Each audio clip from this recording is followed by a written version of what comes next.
Hi, today I want to talk about a part of OCD that has been with me for over 10 years.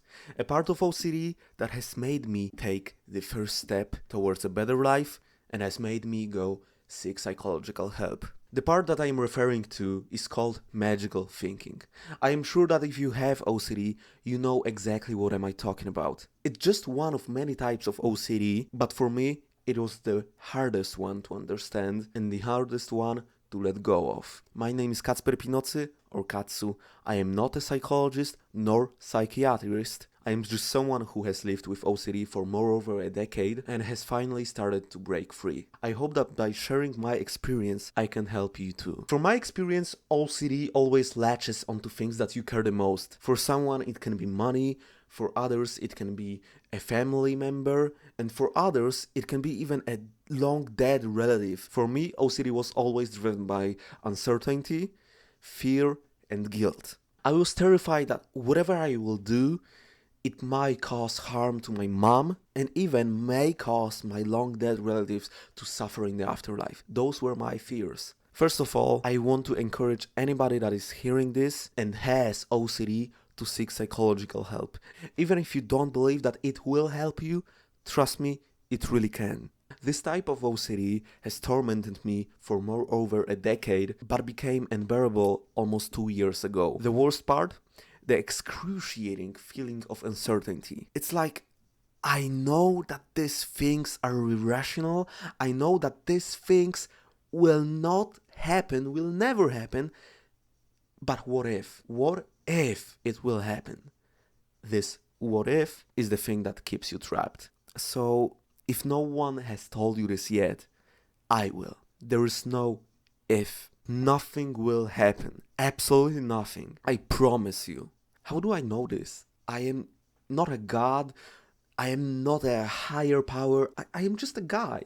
Because when I have had enough, I started doing and saying things that OCD has told me would cause harm. I confronted my fears head on. And guess what? Nothing ever happened. Not a single thing that I was so feared. I lived in fear for more than 10 years for nothing. And just to clarify, when I say do everything and say everything, I mean in the context of this magical thinking, as in challenging the irrational fears. I am not talking about a real actions that could actually harm somebody. There's a huge difference between irrational thinking, irrational actions, and a real life consequences.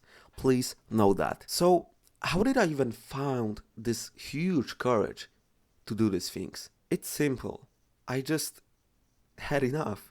I was tired of living a life in fear. But I know how hard it is. Oh, I know. Even now, if I feel even a slightest hesitation before saying something, I say it. Just as a training. Even if it involves something religious, like a fear of saying something involving Satan, demons, or other malevolent things. There is no special combinations of putting words together that can make actually something happen. Trust me. And I know that you may think that your situation is different. You may think that the magical way of saying things together that you have in your head is unique.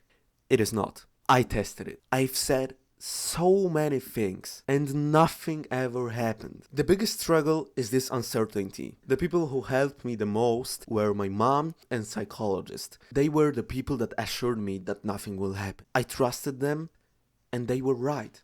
Nothing happened. If you don't trust yourself yet, find someone you do trust. A parent, a therapist, and if you don't want to share your experience with others, even though I strongly recommend it to you, please trust me. I've been where you are right now.